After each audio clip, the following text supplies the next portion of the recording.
Alright, hello guys, how's it going? Good morning, and how are you guys? We're going to be getting straight into this video in a moment where we really need to talk about, first off, that upcoming major storm that's going to happen somewhere in the middle of the United States. We're seeing it take place now in the southwestern United States. We're going to take a look at that in a moment.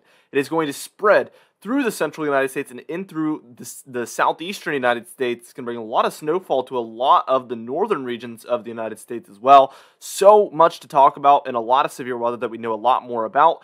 But not only that, there's going to be like 2 or 3 carbon copies of that storm that are going to be happening afterwards that the models are really picking up on now that we also need to talk about. So we're going to get into all of that in just a moment.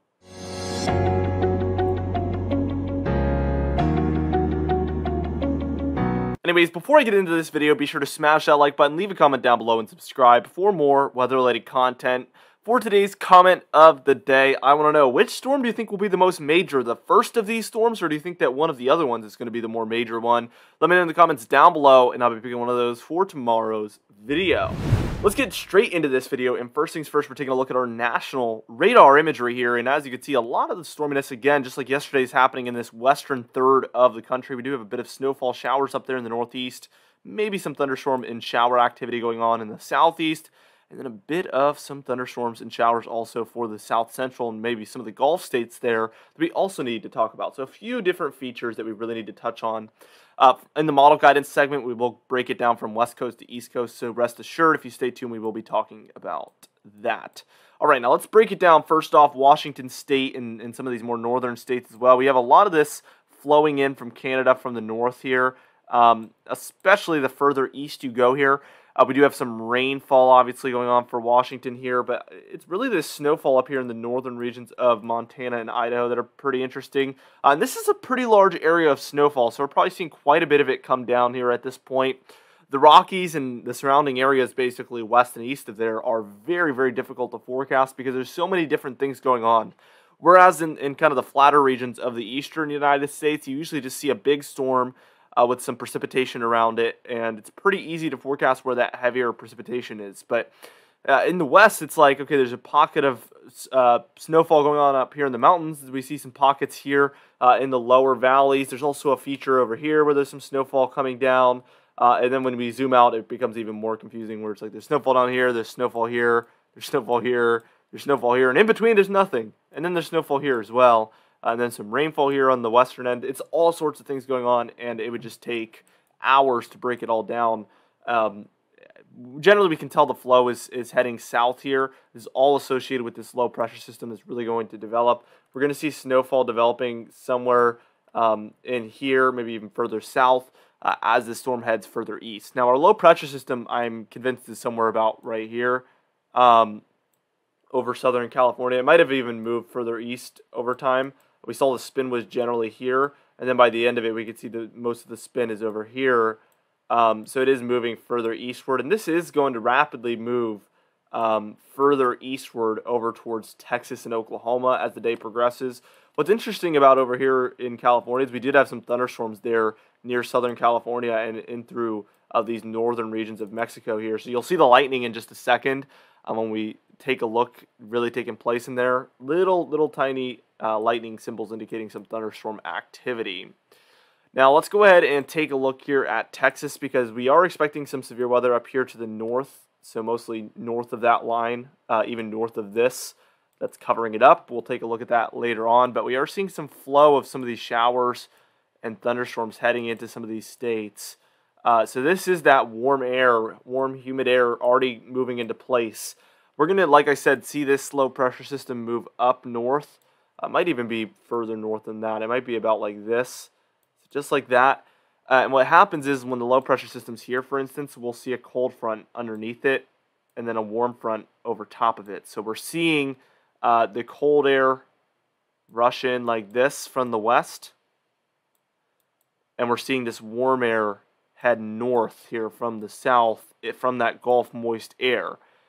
So what happens is in between this cold front and where that warm air already is where we really can see severe weather take place. This is going to be happening very late tonight, by the way. We'll take a look at that soon, like I said. But this is just a really concerning setup. Very classic. This warm front will be heading further and further northward. We'll see this cold front coming in behind it. And somewhere in between this is where we're really going to need to watch for that severe weather to take place. Because obviously when warm air is in place and then a cold front crashes through, that's never a good thing. Now, as we take a look at the northeast, we have seen some snowfall showers develop up here. Likely not accumulating. These are some pretty scattered showers and not too heavy as far as snowfall is concerned throughout the morning this morning. So that should relatively come to an end soon. Now, as we take a look at Florida, we can see that some of that warm, humid air is also impacting these regions as we're seeing some thunderstorms and showers move onshore. I think everything that's moved onshore so far is just showers, but some of these look more intense that are about to head towards perhaps north of Orlando, some of the more coastal regions in here as well. But we are seeing some of these showers and thunderstorms head on towards Florida, which is pretty interesting. So that's the entire country. Just zoomed out way too much. That's the entire country. Obviously, like I said, most of the storminess is happening here. Basically, this low pressure system has headed like this, and what that's done is it's pulled this trough down, and what we're seeing is a big old ridge here in the eastern United States, mostly impacting these areas further westward. That's where the warmest temperatures are. In here, it's not too warm yet. We have some of that cold still lingering, but definitely the coldest air is up here to the northwest of the United States, and this is just going to head further and further east. So today we're going to expect to see these regions get impacted. Tomorrow it's going to be a lot of these regions, and then the East Coast on day 3 actually has a general thunderstorm risk, which we will also show you guys a little bit later on. And then by that point, we will have a jet stream that looks more like this again, trough in the east, ridge in the west. But then we'll see another storm develop here that pulls the trough down. It's just going to be this revolving pattern. I'll show you guys in just a second as we break down the model guidance. Now, the European model is really persistent with this. It's super interesting what we see happen here on the models. So let's just break it down. I want to get towards later this evening. What we're going to see happen is these thunderstorms are developing over time as we get later and later into this evening. That's approximately 8 p.m. That's approximately 11 p.m. And then that's just the storms that are happening a little bit before. This cold front really doesn't develop until overnight, maybe 4 a.m., something like that. That's when we really get going. So I will not be going live today for that reason. It's going to be very late tonight, and it's a slight risk, So if it was a moderate or high risk, I would maybe consider it, obviously. But at slight risk, in more linear storm mode as well, which usually means a little bit less chance for tornadoes. But that's not guaranteed. You're going to want to heed all those warnings and advisories and watches and all sorts of stuff. But it usually generally is good news when you see a linear storm mode expected as opposed to supercells. I will say that. So we are expecting a linear storm mode, which basically just means a line of thunderstorms all moving in one direction as opposed to those individual cells. I'm just drawing little storms here. It wouldn't be that big, obviously, compared to the country. But if you saw on radar multiple storms like this, like 3 storms on top of each other, all with little hook echoes underneath, that would be supercells, and that would be not good. That would mean increased chance for tornadoes, especially damaging tornadoes.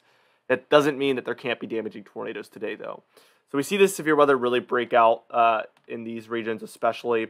And as we head towards tomorrow, this is where I'm generally the most concerned as we head into the afternoon. We're going to see this flow of convective available potential energy head in. So we're seeing this thunderstorm fuel really move into the region. By later in the afternoon, we have a lot of that set up for Mississippi, Alabama, and Tennessee, especially there. Still, pretty marginal amounts of CAPE here, but for the wintertime, usually you don't need that much. And I am watching day 2 especially here for that biggest severe weather threat. Again, low pressure system right here, warm front probably like this, and then we have this cold front crashing through with that cold air behind it, just like this. And then you watch for that severe weather to take place as that cold front passes through over top. Now, we do have our snowstorm taking place and ice storm to the north, so this is just an extreme storm overall. You see the trough is moving in with it, our ridges here. So we have a severe kink in this pattern here, right here, where this trough and this ridge are very close together. That creates a very interesting setup for these regions, and that's why we're seeing so much storminess there. When that trough and that ridge get so close together, you're seeing just a lot of craziness happen, basically. Now, as we take a look at our, let's see, what do I want to take a look at here? I want to move on, actually. So let's just move further on with this. And we can see that snowstorm is still taking place, still the ice storm as well, still these thunderstorms passing through, and this will be overnight into the day after.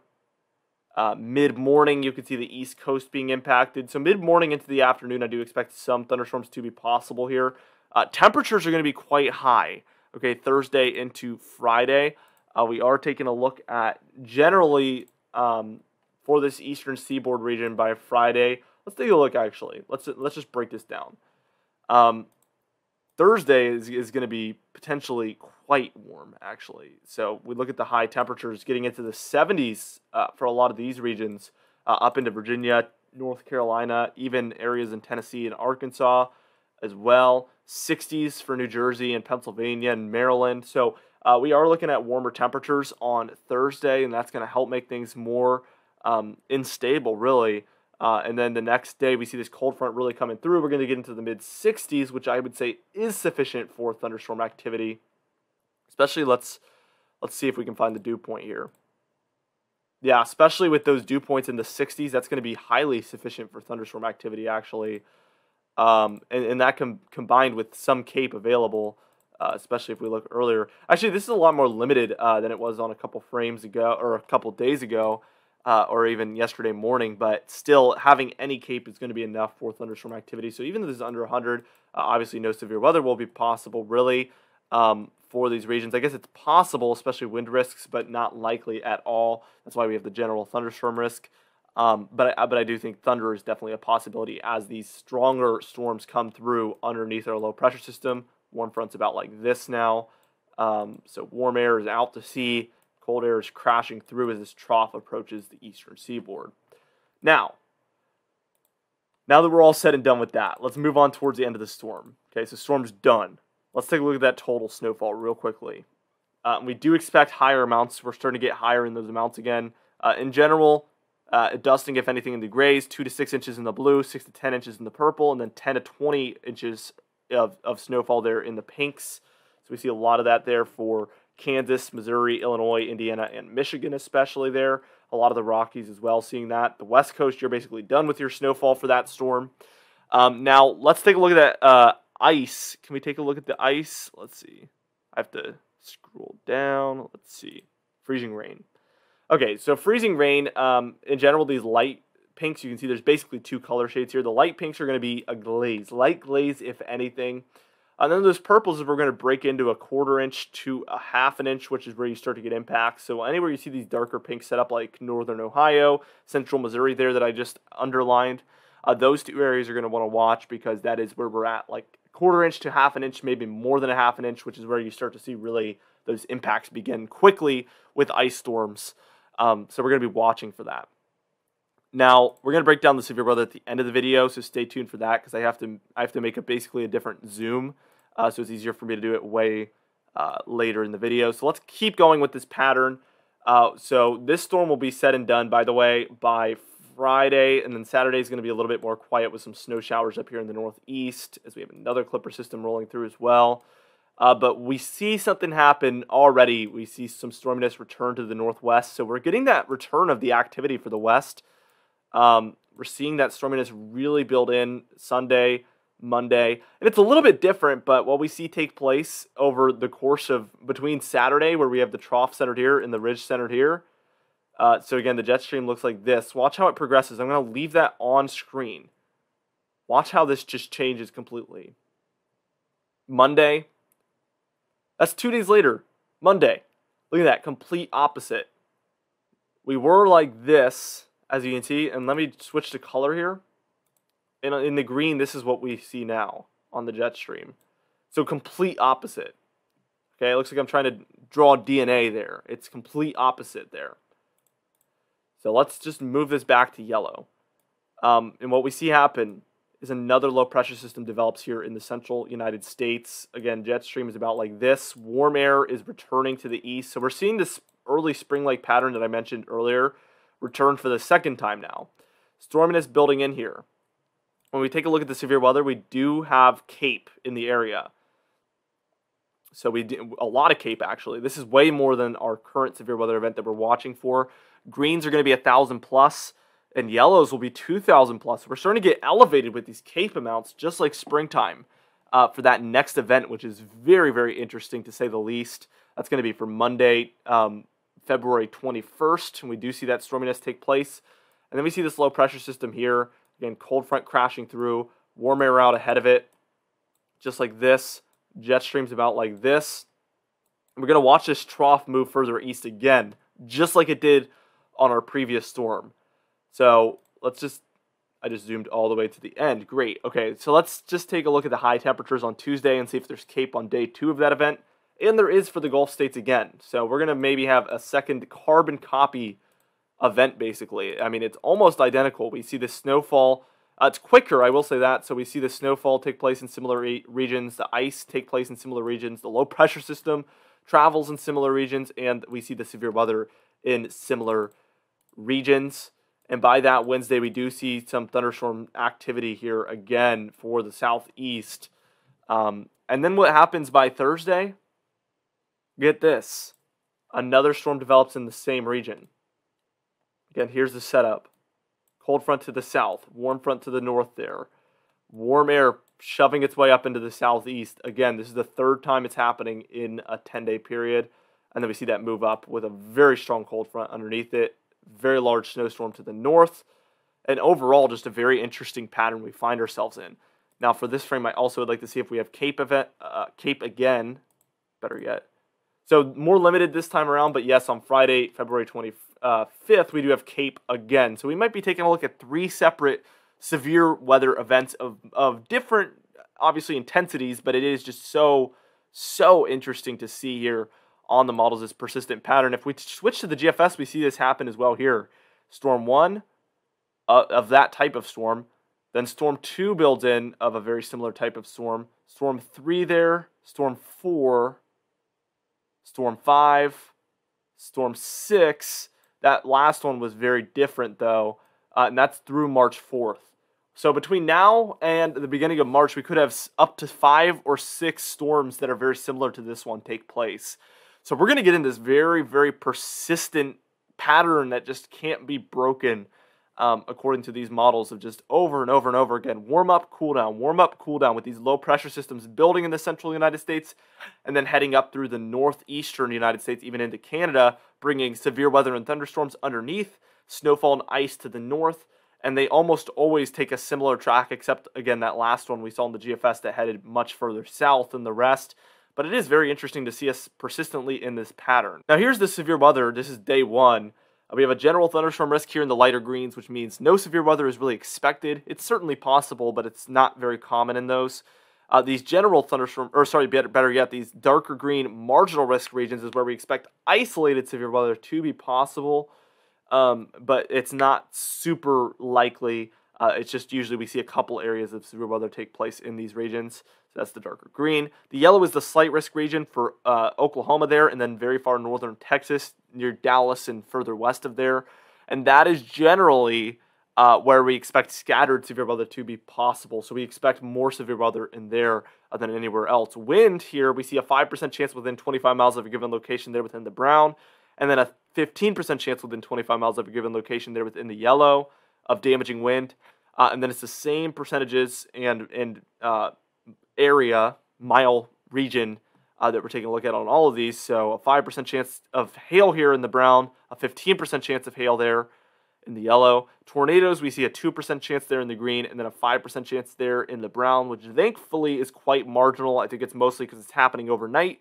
We have limited shear and CAPE, really, maybe a bit of shear, obviously, but pretty limited CAPE, and it's going to be a linear storm mode. So I think all of those things play into our favor there on day 1. Now, day 2 is a lot larger, as you can see. Again, general thunderstorm risk here in the lighter green all the way to the east coast. Marginal risk there in the darker green where we expect isolated severe weather to occur. And then the slight risk there that is very large is where we expect more scattered severe weather to be possible. Now, for wind, we have a 5% chance there within the browns, a 15% chance there within the yellow. Again, all within 25 miles of a given location. Hail here, we only have a 5% chance. That could go up, though. but it's a very large brown region. And then tornadoes, we have a 2% chance there within the greens, which is a very, very large tornado risk region. And then a 5% chance there within the brown, which is also extremely large. And I wouldn't be surprised to see us go up to a 10, unfortunately, with how much room they've left in there, which would, on the categorical outlook, put us at an enhanced risk. All of these things would not surprise me whatsoever. Actually, I would say it's more likely than not at this point.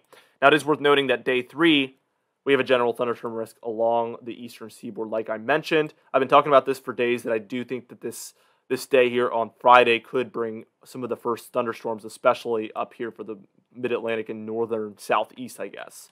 Now, for today's confidence tab, we're at a 4 out of 6 still. There's still a lot of uncertainty with the models. And again, I just don't feel comfortable going up to a 5 with the current status of the models and really how they've been lately. So until they prove me otherwise, I'm really not moving up anyway. For today's comment of the day, I asked you guys, do you think that we can expect more severe weather towards the end of February and into March? And obviously, you probably know what I think based on this video. Obviously, I think we are going to see a lot more severe weather coming up based on what these models are calling for in a very, very persistent pattern. So James Marr said, I believe it will be above average severe weather, especially going into the beginning of March, and we'll definitely have to watch for that. As we head into the warmer months, we should see more Cape move in, more humid and warm air become available from the south, and that's going to add to the, really it's just going to add to the fire with this severe weather, honestly. Now, for today's patron highlight of the day, I'm going to thank you all for supporting the channel, but especially our Platinum patrons, Bill Crates, James Wade, Dovin Nagel, Larry LePan, Mandy Birchfield, Patrick Strickland, Dave Scott, and Donna Carnes as well. I would also like to thank our Diamond patrons, Bill Roberts, Marcus Connolly, Noah Harley, Michael Cuddle, Lessa Capite, Charles Stinnett, Bill Dallas, Gary's, and John Khaleesi also. I would also like to thank our channel members, Capite, Stephen Fan, and Jeremy Cox as well. Anyway, guys, thank you so much for watching this video. Be sure to smash that like button, leave a comment down below, and subscribe for more weather-related content. I'll see you guys in the next video.